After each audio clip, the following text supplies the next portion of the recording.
नमस्कार, नीलम फॅशन क्रिएशनमध्ये तुम्हा सर्वांचं खूप खूप स्वागत आहे। आजच्या व्हिडिओमध्ये मी बाहीचा मुंडा आणि ब्लाऊजचा मुंडा जो आहे याचा पॉईंट, याचे जे नॉच दिलेले पॉईंट असतात तो पॉईंट जो आहे तो मॅच होण्यासाठी कशा पद्धतीने कटिंग करायचं आहे हे मी तुम्हाला या व्हिडिओमध्ये समजावून सांगणार आहे। तर फिटिंगचा पॉईंट म्हणजे काय, हा पॉईंट, इथला हा पॉईंट आणि बाहीचा सुद्धा फिटिंगचा पॉईंट हे मॅच झाले पाहिजेत, तरच बाहीमध्ये घोळ वगैरे येत नाही। यामुळे बाही सुद्धा कमी पडत नाही आणि जास्तही होत नाही।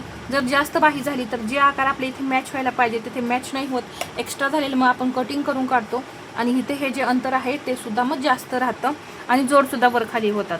तर ते होऊ नये यासाठी आपल्याला इथे हे परफेक्ट मेथड वापरायची आहे। इथे मी साईज घेतलेली आहे 36। तर इथे मी तुम्हाला सांगते, पहा, छातीचा चौथा भाग बरोबर मी इथं 9 इंच घेतलेला आहे। छातीचा चौथा भाग आहे 9 इंच। शोल्डर घेतलंय मी 5.5 इंच, इथे पाहू शकता 5.5 इंच आणि मुंड्याची उंची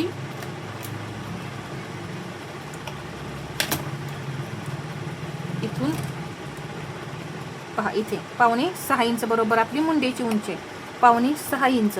तर यानुसार मुंडा घेर किती भरतोय हे पाहूया। मुंडा घेर कुठून किती मोजायचा हे पाहूया। तर इथं फिटिंग जिथं होतं इथून छातीचा चौथा भाग इथंपर्यंत येतो 9 इंच। तर इथंपर्यंत फिटिंगच्या या पॉईंटपर्यंतच मुंडा घेर मोजायचा आहे।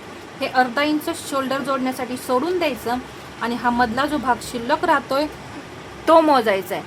ते अंतर किती येतं हे आधी पाहायचं। बाहीचं कटिंग करण्या अगोदर हे अंतर आपल्याला मोजणं गरजेचं आहे। बाही कटिंगलाच नव्हे, जेव्हा आपण ब्लाऊजचा मुंडा कट करतो त्या म्हणजे आपण जेव्हा ड्राफ्टिंग करतो त्यावेळेस हा घेर किती भरतोय हे पाहायचं आहे। जेव्हा मुंडा तुमचा कमी जास्त असेल त्यावेळेस सुद्धा ब्लाऊजमध्ये बरेच प्रॉब्लेम येतात। त्यासाठी मुंड्यावरती ब्लाऊज खरंच डिपेंड आहे। फिटिंग कसं येतं ते मुंड्यावरती सगळं काही आहे। हा आता घेर मोजून घेऊ। 36 साईजमध्ये किती येतोय, 5.25 इंच आपण मुंड्याची उंची घेतली, 8.25 इंच, 8.2 इथं मी मुंडा घेर लिहून घेतला। किती आलेला आहे आपला, 8.25 इंच मुंडा घेर आलेला आहे। आणि इथे तुम्ही पाहू सुद्धा शकता परफेक्ट 8.25 इंच हा घेर भरलाय। आता यावरून आपण बाहीचं कटिंग करूया। बाहीची उंची घेणार आहे मी 5.5 इंच। तर चला आपण पेपरवरती बाहीचं कटिंग करू आणि इथे मी ते तुम्हाला मॅच सुद्धा करून दाखवेन। तर इथे मी बाही कटिंगसाठी पेपर घेतलेला आहे। बंद बाजू आपल्याकडे ठेवायची, ओपन बाजू दुसऱ्या बाजूला ठेवायची। बाहीची उंची 5.5 इंच घेणार आहे, तर त्यामध्ये मी 1 इंच प्लस करते, 6.5। इथूनही 6.5 इंच घेतलं, सरळ लाईन ओढली। आता इथे कॅप हाईट किती घ्यायची, 3.5।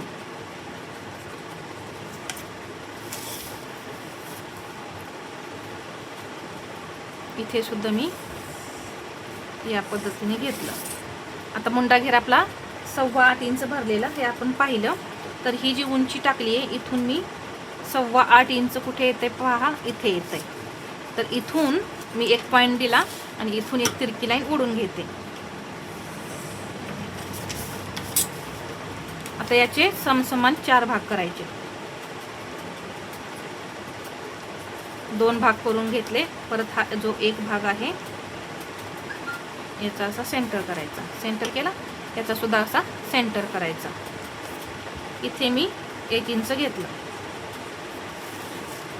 पहिला पॉईंट, अर्धा इंच, हा दुसरा पॉईंट अर्धा इंच वरती आणि हा तिसरा पॉईंट सुद्धा अर्धा इंच मी असा खाली घेतला। हे पॉईंट कसे घेतले ते लक्षात ठेवा, यावरती सुद्धा डिपेंड आहे। तुमच्या बाहीमध्ये अजिबात घोळ येत नाही या पद्धतीने। इथे हे 1 इंच जे आहे ते इथे असं घेतलं, हा आकार देऊन घेतला। हा झाला आपला आतला खोलगट आकार। मुंडा मोजताना आता इथे पहा, हा ब्लाऊजचा मुंडा जो आहे आपण ड्रॉ केलेला तो पाठीमागचा आहे आणि पाठीमागचाच मुंडा आपल्याला मोजायचा आहे, पुढचा मुंडा मोजायचा नाही। पुढचा मुंडा खोलगट असतो आणि मुंडा त्याचा जास्त भरतो, तर त्यासाठी आपल्याला फक्त पाठीमागचाच मुंडा मोजायचा आहे।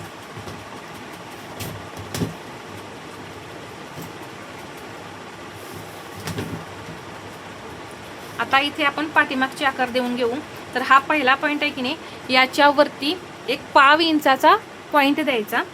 इथे आता काय पॉईंट द्यायची गरज नाही बाकीची. इथून इथे असा आणि इथे ह्या तिसऱ्या पॉईंटवर आणून थोडं इथं खाली घेऊन हा आकार असा जॉईंट करायचा.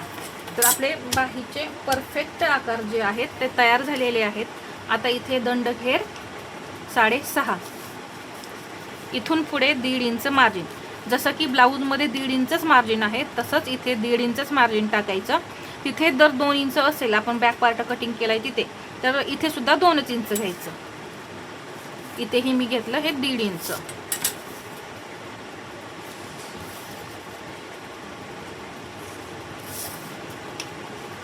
आणि हे असं डाऊन करायचं. तर परफेक्ट बाही आपली तयार झालेली आहे. आपण ब्लाऊजच्या मुंड्यामध्ये सुद्धा डाऊन करतो, तर बाहीमध्ये सुद्धा हे डाऊन करायचं आहे.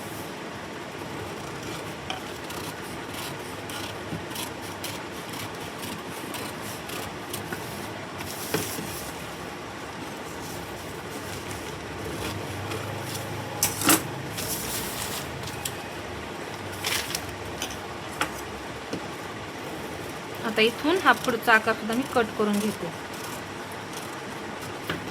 इथे एक नॉच देऊन घ्या, म्हणजे हा समजतो की हा आपला पुढचा आकार आहे.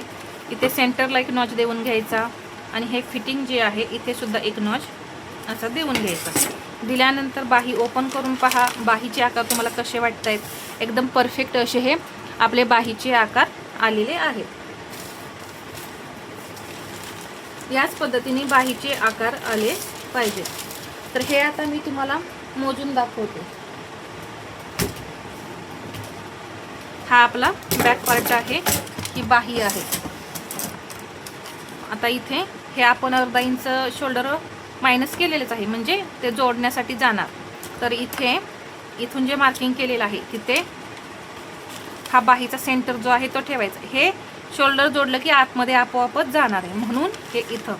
आता इथे हा पुढचा आकार आहे हे लक्षात घ्या. तर इथे पुढचा आकार जोडायचा नाही, कारण आपण हा पाठीमागचा भाग घेतलेला आहे आणि पाठीमागचाच भाग इथं असं मोजून पाहायचा आहे. नाहीतर तुम्ही हा पाठीमागचा आकार घ्याल आणि बाहीचा पुढचा आकार घ्याल, तर बाहीचा पुढचा आकार मग जास्तच भरेल, कारण हा खोलगट असतो. म्हणून हा जो आहे पाठीमागचा भाग तो घ्यायचा. इथे बरोबर मी ठेवला, पहा बरोबर सेंटर मॅच केलेला आहे. आणि मी इथे तुम्हाला तुमच्या समोरच पहा मोजून दाखवते. पहा झाले की नाही मॅच. हा इथे फिटिंगचा पॉईंट, इथे हे बरोबर 1.5 इंच मार्जिन. तुम्हाला कुठेही इथं बाही कमी जास्त दिसतीये का? परफेक्ट मॅच झाली बाही. म्हणजे तुम्हाला जोडताना सुद्धा काही प्रॉब्लेम नाही. तुम्ही सहज कशीही बाही जोडली तरी तुमची बाही अजिबात कमी पडणार नाही. आणि हे आकार आपोआपच पहा, इथे जेव्हा मी असा हा आकार फिरवते तेव्हा बरोबर हे आकार जे आहेत ते मॅच होत आहेत. तर अशा पद्धतीने बाहीचा फिटिंगचा पॉईंट हा आणि हा ब्लाऊजचा फिटिंगचा पॉईंट आपला मॅच झाला, म्हणजे आपलं कटिंग परफेक्ट आलेलं आहे. तर हा व्हिडिओ तुम्हाला कसा वाटला हे मला कमेंटमध्ये सांगा. आणि व्हिडिओ आवडला असेल तर लाईक करा, शेअर करा आणि असेच नवनवीन व्हिडिओ पाहण्यासाठी आपल्या चॅनलला सबस्क्राईब करायला विसरू नका. धन्यवाद.